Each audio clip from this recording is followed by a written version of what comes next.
There is a moment on Bill Maher's program in the spring of 2025 where Dana Carvey is doing the Trump impression, not the version audiences had seen in 2019 on Fallon, the softer, Regis Philbin-adjacent delivery that caught the frequency of Trump's hospitality circuit persona, but the evolved version, the one with the gravelly register and the specific "excuse me" nuance built into the vowels, the one that sounds like someone who has been living inside a voice long enough to find the room inside the room. And in this moment, Carvey says, "He's a smart cookie, he's a tough cookie, he's a cookie monster, Chips Ahoy." Bill Maher could barely get a word in. The audience was in pieces. Not the polite, appreciative laughter of a studio audience that has been instructed to respond warmly to a guest, but the involuntary, full-body laughter of people who have been handed something that has bypassed their critical faculty entirely and gone straight to the frequency where the purely ridiculous lives. The specific register of Chips Ahoy, delivered in the Trump voice, in the Trump cadence, in the Trump pattern of arriving at a conclusion that is simultaneously non sequitur and completely self-consistent, hit that frequency so precisely that Maher, a man whose professional identity is built on being the sharpest person in every room he occupies, sat back in his chair and simply watched it happen. This is the story of the one comedian whose playbook Donald Trump never figured out, and why that matters more in 2026, when Colbert is off the air and Kimmel has been suspended and Trevor Noah received a legal threat for a joke told at the Grammys, than at almost any other moment in the history of American political comedy. The story starts not with Trump, but with a president who understood something about the frequency of being made fun of that the current occupant of the same office has never been able to locate. Dana Carvey joined Saturday Night Live in 1986. He was 31 years old, and he arrived with a specific philosophy about the craft of political impression that separated him from every other impersonator working at the time, a philosophy he would describe years later in the specific economical language of someone who has had to explain a thing so many times that the explanation has been refined down to its essential structure. He said, "Find the rhythm, not the weakness." He said, "The impression that lasts is the one that makes the subject recognizable, not the one that makes the subject contemptible." He said, "If only the people who already dislike the person are laughing, you have not done the impression, you have done an editorial." He did George H.W. Bush for 7 seasons. He did Not Gonna Do It. He did Wouldn't Be Prudent. He did the specific patrician, slightly baffled frequency of a man whose public persona contained genuine warmth and genuine confusion in equal, documentable measure. And he did it night after night in front of a national audience that included people who voted for Bush, people who voted against him, people who had strong opinions about him, and people who could not have picked him out of a lineup but found the impression funny because it was funny, constructed as comedy rather than as contempt. George H.W. Bush watched the impressions. He invited Dana Carvey to perform at the White House. Then he went further. He invited Carvey to sleep in the Lincoln bedroom. He said, in the specific, unhurried patrician register that Carvey had been reproducing on national television for 7 years, that the ability to laugh at each other is a very fundamental thing. He said it as a statement of political philosophy. He said it as something he believed, and the evidence that he believed it was the invitation itself. A man being mocked on national television who responds not with a cease and desist, but with a guest bedroom in the most famous house on the planet. That is one frequency. Now here is the other. When SNL began running Trump impressions with consistent frequency across 2016 and 2017, Trump watched them from the residence, in the specific register of someone who is watching a thing that is happening to them, rather than a thing that is being performed for an audience. He did not find the rhythm. He found the contempt, and whether or not the contempt was actually in the impression was less relevant than the fact that he experienced it as contempt in the specific agitated frequency of someone who understands mockery only as aggression and has no available framework for the version of mockery that is also affectionate, that is rooted in recognition rather than hostility, that makes the subject funnier and more human rather than smaller and more diminished. He asked his lawyers whether the FCC could investigate a comedy sketch. He asked whether something else could be done about it. He tweeted that SNL should be investigated as an illegal in-kind campaign contribution to the Democratic Party, a legal theory that has no basis in the First Amendment, in FEC law, in FCC jurisdiction, or in any statute that any lawyer with a bar card would present to a court with their name attached to it, but which contained, in its formulation, the specific diagnostic frequency of a man who is mistaken being laughed at on television for being attacked by an institution and who reaches for the language of legal remedy because the language of participation, the Lincoln bedroom language, the fundamental thing language, is not in his register.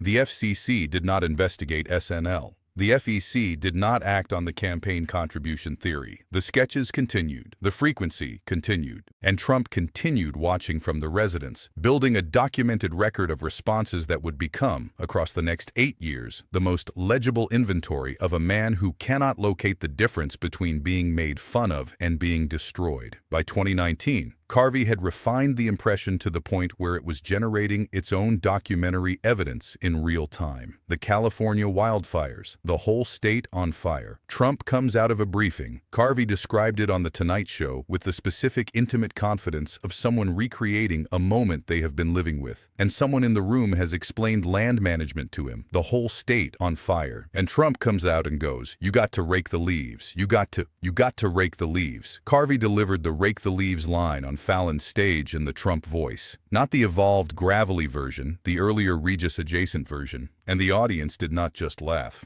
The audience laughed in the specific frequency of people watching something that is absurd and also completely accurate, that exaggerates nothing because the source material has already done the exaggerating, that needs no editorial addition because the documented statement itself, delivered in the voice of the man who said it, is already the most efficient possible version of the joke. Trump had said, "Rake the leaves." It is in the record. Carvey said, "Rake the leaves," in the Trump voice on national television. The only editorial decision Carvey made was to put the voice around the documented statement, and the documented statement, inside the voice, produced the laugh. The impression was not contempt. The impression was frequency.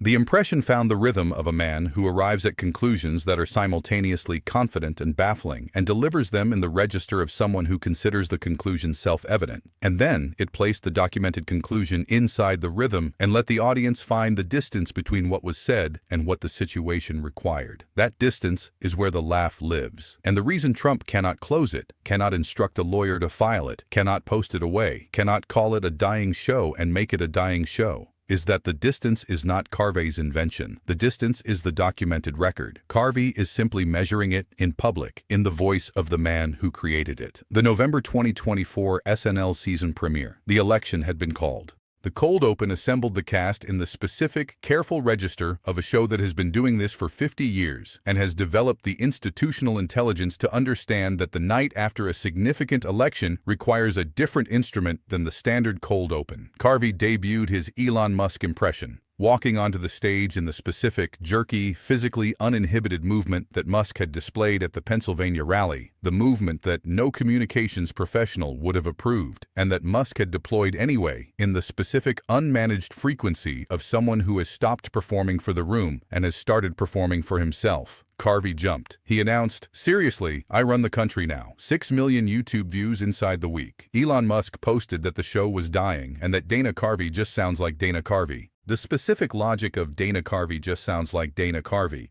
offered as a criticism of a man who has spent 40 years making a living by sounding exactly like the people he is imitating, is itself a frequency worth examining. It is the response of someone who watched themselves be made recognizable on national television and reached for the only available discrediting language, which was the wrong language, which confirmed rather than refuted the accuracy of what had been performed. Carvey noted none of this publicly. He walked off the stage. 6 million views continued accumulating. The show Musk called dying had just delivered its most watched SNL cold open clip of the season. Then came 2025, and the frequency changed. July 2025. Stephen Colbert was canceled, not renewed, removed. And Trump posted, in the all capitals, residence register, in the small hours, that he absolutely loved that Colbert got fired. He said, absolutely loved. The specific word absolutely in that context is doing the work of someone who has been waiting to write this sentence for a long time and wants to make the satisfaction legible in the text. Colbert was gone. Trump had won a round that the First Amendment was supposed to make unwinnable, and he knew it, and he posted it in the specific frequency of someone marking a victory on a scoreboard they have been keeping since 2017. Then he named Kimmel publicly as next. Kimmel was suspended. The chill across late night, the specific institutional chill of every writer's room and production company and network standards department recalculating what the new boundary was and how far inside it they needed to stay, was real. It was documented. It was felt in segments that did not get written and jokes that did not get told and moments of silence where a year earlier there would have been material. February 2026, Trump threatened to sue Trevor Noah for a joke made at the Grammy Awards about Epstein Island. A joke at a music awards ceremony with a legal threat attached. The map of American political comedy in early 2026 is Colbert off the air, Kimmel suspended, Trevor Noah with a lawyer's letter in his inbox. The institutional frequency of mockery, the frequency that has existed in American public life since Benjamin Franklin wrote anonymous pamphlets and Mark Twain made presidents into punchlines, running at a reduced amplitude in a smaller register with more institutional calculation behind every sentence than was there a year before. And Dana Carvey keeps walking onto stages, doing the hands, doing the voice, doing the face, and leaving audiences in tears. Here is the specific reason Trump's entire discrediting playbook has no page for Carvey.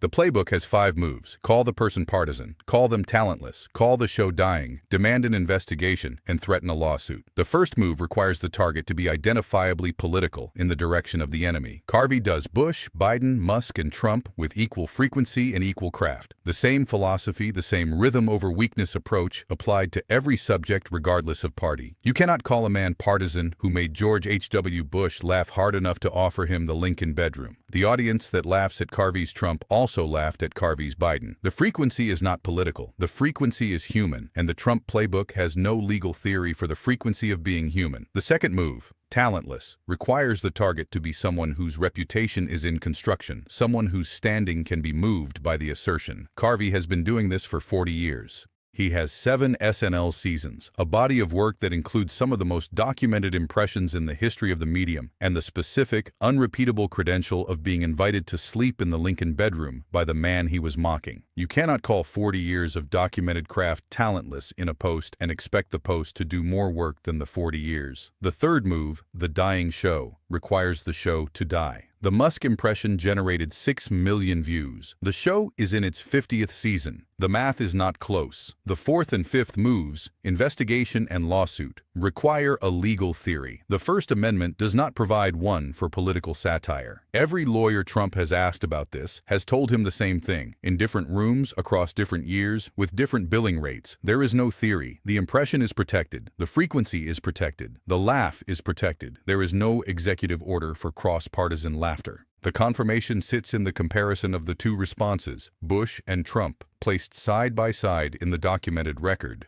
Bush watched himself be mocked on national television for 7 years. He invited the man doing the mocking to sleep in the room where Lincoln slept. He said the ability to laugh at each other is a very fundamental thing. He said it because he had found the frequency. The specific human register in which being made fun of is not the same as being attacked, in which the impression that makes you recognizable is a form of acknowledgement rather than a form of destruction. Trump asked whether the FCC could investigate. He posted, "Absolutely loved when a late-night host was canceled." He named the next target publicly. He sent a lawyer's letter to a man who made a joke at a music awards ceremony. 2 presidents. The same frequency pointed at both of them. 2 completely different understandings of what the frequency means, and 2 completely different records of what each response produced. Carvey walked onto the Bill Maher stage in 2025 and said, "He's a smart cookie. He's a tough cookie. He's a cookie monster. Chips ahoy." He said it in the evolved voice, the gravelly version with the "excuse me" built into the vowels. The audience lost it. Maher sat back in his chair, and somewhere in the residence, in the all capitals register of someone watching a frequency, he has never been able to locate and has never been able to stop.